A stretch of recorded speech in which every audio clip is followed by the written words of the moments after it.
तीसरा test match, वो भी कहां पर, लॉर्ड्स का मैदान। कैपेसिटी, क्राउड, रोमांचक पहले दिन की उम्मीद, ऐसी जगह जहां पर टेस्ट क्रिकेट की जो सेहत है वो हमेशा सही रहती है इंग्लैंड में और खासकर लॉर्ड्स पर।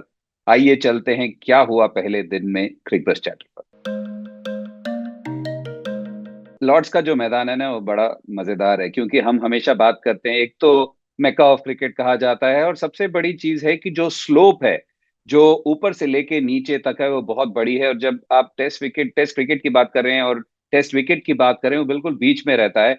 तो जब आप नर्सरी एंड से बॉल डालते हैं, जहाँ पे बड़ा सा space as type media centre है, वहां से गेंद पड़कर बाहर जाने की उम्मीद है फॉर अ राइट हैंडर। वही उल्टा, जो राइट हैंडर जब दूसरे छोर पर खेलते हैं, जब पेविलियन एंड से बॉलिंग होती है, तो अंदर आने की उम्मीद है। तो यहाँ पर मौसम के अनुसार, विकेट के अनुसार काफी मुश्किल होता है बल्लेबाजों को।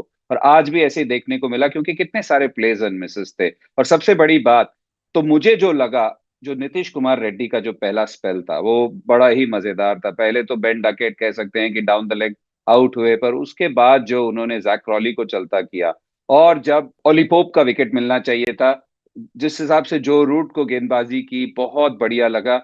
आकाशदीप थोड़े महंगे साबित हुए, पर उसके अलावा जसप्रीत बुमराह की वापसी जो उम्मीद की जा रही थी, प्रसिद्ध कृष्णा के जगह पर दूसरे छोर से भी जोफ्रा आर्चर को लिया गया जॉश टंग की जगह। तो ये सब बड़ा मजेदार था मैच से पहले। पर तारीफ करनी पड़ेगी जिस हिसाब से गेंदबाजों ने गेंदबाजी की, स्पिनर्स ने भी अंकुश लगाए रखा। और सबसे इंपॉर्टेंट चीज है जो बेसबॉल की, जब हम इतनी बात करते हैं, बेसबॉल काफी शांत था। आप देख सकते हैं, टॉस जीता इंग्लैंड ने, हर बार जीता है अभी तक श्रृंखला में। पर इस बार उन्होंने कहा चलिए, हम जो इतना गर्म दिन है वहां पे हम बल्लेबाजी करेंगे। और पूरे दिन जो रन रेट था वो काफी कम था। अभी तक मुझे लगता है जब से बेसबॉल का जो ये टर्म कॉइन हुआ है, ये सबसे स्लो रन रेट होगा। और वो भी कहाँ पे, मैका ऑफ क्रिकेट में। तारीफ करनी होगी गेंदबाजों की। जी हाँ, आज थोड़े आकाशदीप की अगर बात करें तो थोड़ा ऐसा लगा कि काफी कोशिश कर रहे थे। पर उसके अलावा बाकी गेंदबाजों की अगर आप बात करें, अगर थोड़ी और किस्मत अच्छी होती तो उनके नाम और विकेट्स हो सकते थे। और कहना होगा कि अगर आप स्कोर को देखें, 251 फॉर 4 बेसबॉल के हिसाब से बहुत ज्यादा नहीं है, पर वो चाहेंगे। अब बेन स्टोक्स और जो रूट, मोस्ट एक्सपीरियंस बल्लेबाज उनके, या मोस्ट एक्सपीरियंस क्रिकेटर्स उनके क्रीज पर हैं। और उम्मीद करेंगे कि ये जो आज उन्होंने बिल्ड किया उस पे और कल रन बनाएं, क्योंकि काफी कारगर सिद्ध हो सकता है। क्योंकि तापमान चेंज हो सकता है, पर कह रहे हैं हीट वेव है, क्या विकेट और बिखरेगा, कुछ और हो सकता है। इंपॉर्टेंट है कि आप अच्छा लक्ष्य, फर्स्ट इनिंग स्कोर जिसको हम कहते हैं, वो आप सॉलिड सेट करें, और वही कोशिश हो रही है इंग्लैंड की तरफ से।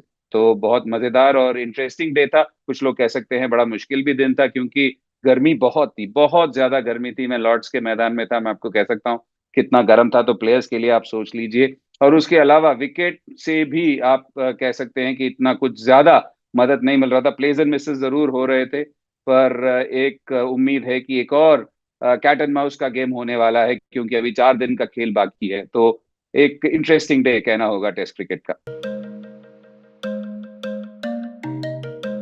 देखिए, परफॉर्मर ऑफ द डे कोई शंका ही नहीं कि आज एक ही नाम उभर के निकलेगा, वो है लॉर्ड्स के परफॉर्मर कहना होगा। क्योंकि जो रूट जब लॉर्ड्स पे पहुंचते हैं, वो कहते हैं मेक ऑफ क्रिकेट है, मैं यहाँ रन बनाऊंगा। आप उनका यहाँ पे रिकॉर्ड देख लीजिए, 7 शतक, 8 अर्धशतक, तो कन्वर्जन रेट कमाल का, 57 का उनका वहां पे औसत। और ऐसा लग रहा है 8 शतक और 8 अर्धशतक हो जाएगा कल, जिस हिसाब से बल्लेबाजी कर रहे हैं। और इस 50 के साथ उनका जो 103rd 50+ नॉक है, वो सेकंड पे हैं अभी, सचिन तेंदुलकर के पीछे हैं।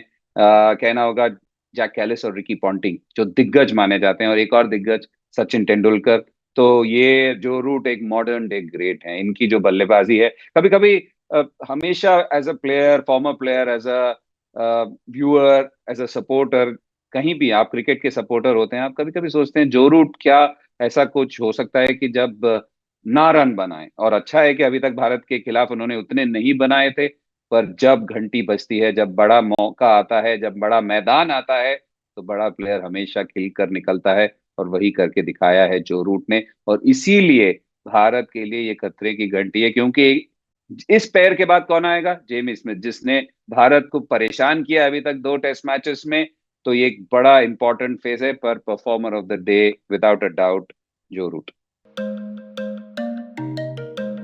बहुत इंपॉर्टेंट जो आज मोमेंट ऑफ द डे मेरे लिए था एक वक्त पर, वो था जिस हिसाब से जसप्रीत बुमराह जो खुद वापसी कर रहे हैं, उन्होंने हैरी ब्रूक को आउट किया, क्योंकि नंबर वन टेस्ट बैटर, पिछले मैच में हमने देखा उन्होंने भारत के खिलाफ क्या किया, तो उनको जल्दी आउट करना बहुत इंपॉर्टेंट है। क्योंकि जैसे हम बार बार कह रहे हैं, ऐसा नहीं है कि बहुत कुछ हो रहा है, गर्मी है, बोलर्स के लिए आसान नहीं है, और हैरी ब्रूक जो तेज रफ्तार से बल्लेबाजी करते हैं, उनको जल्दी चलता करना और विद अ ब्यूटी,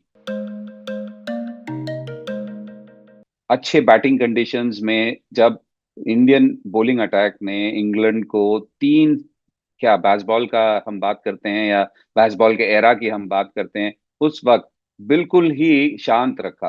पहले सेशन में आई थिंक 3 पॉइंट समथिंग था, सेकंड में 3 से कम था, और तीसरे सेशन में 3 ही था। तो ओवरऑल आई थिंक 3.02 था पूरे दिन। तो जो कमाल का जो ये किया है टू कीप देम क्वाइट, मेरे लिए ये बहुत ही इंपॉर्टेंट चीज है जो स्टैंड आउट किया आज। जो लॉर्ड्स का विकेट है, वो स्पिनर्स के लिए बात करें या सीमर्स के लिए बात करें, आपको बहुत आइडिया होना चाहिए कि कहाँ डालना है, क्योंकि कभी कभी अगेंस्ट द स्लोप भी उल्टा चलता है। तो अगर आपको लग रहा है कि मैं as a left hander batting कर रहा हूँ, ये स्लोप पे पड़ के उल्टा जाएगा, वो अंदर भी आ सकता है। सिमिलरली स्पिनर्स का भी आपको लग रहा है कि अरे अगेंस्ट द स्लोप टर्न कैसे होगा या क्या हो सकता है, वो एंगल्स को समझना और वो टप्पा समझना बहुत इंपॉर्टेंट है। आज तो बिल्कुल शांत करके रखा है, तो यहाँ पे भारत को चौकन्ना होना पड़ेगा। क्योंकि आप सोचिए, बेन स्टोक्स, जिन्होंने इतनी सारी बल्लेबाजी की है, इतने ज्यादा बॉल्स खेले हैं, और आई थिंक 39 पे ही हैं, 102 बॉल खेल के, जो रूट जो शतक के आसपास हैं, 1 रन दूर हैं, और उसके बाद जेमी स्मिथ, शोएब बशीर को छोड़ के यहाँ पे सब बल्लेबाजी करते हैं। क्रिस वोक्स बल्लेबाजी करते हैं, हमने देखा ब्राइडन कार्स के नाम शतक है, जो आर्चर बल्लेबाजी करते हैं।